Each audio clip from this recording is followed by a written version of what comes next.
On my 30th birthday, my mother-in-law smirked and pushed divorce papers toward me. From everyone.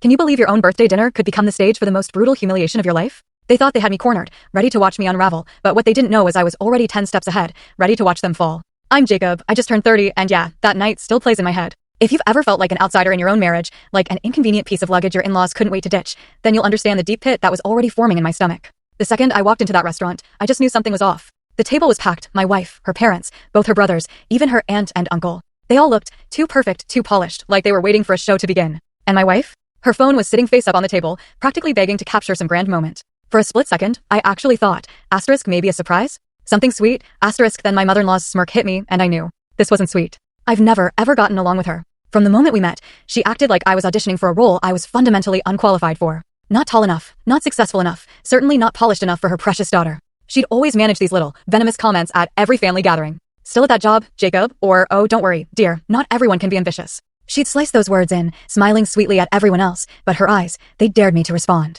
And I always bit my tongue. Why? Because my wife, back then, would squeeze my hand under the table, a silent plea for me not to make a scene. I thought I was keeping the peace. But the truth?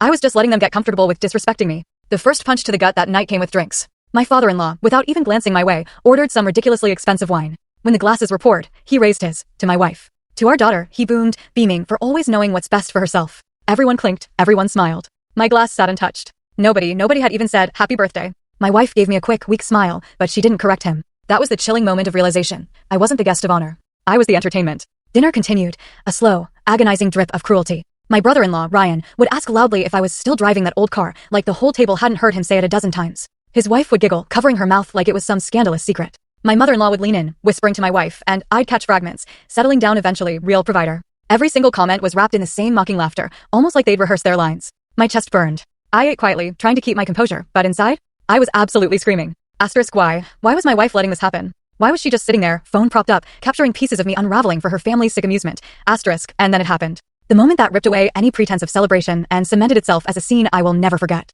My mother-in-law, that smug smile still plastered on her face, reached into her expensive handbag. She pulled out a crisp stack of papers, sliding them across the table with agonizing, deliberate slowness, like a card shark revealing a winning hand. Happy birthday, Jacob, she purred, her voice sweet as poison. From all of us. The words were so simple, almost playful, yet they stung like 1,000 wasps. This humiliation was the punchline to their twisted, long-running family joke. My wife, without missing a beat, raised her phone higher, clearly recording my reaction.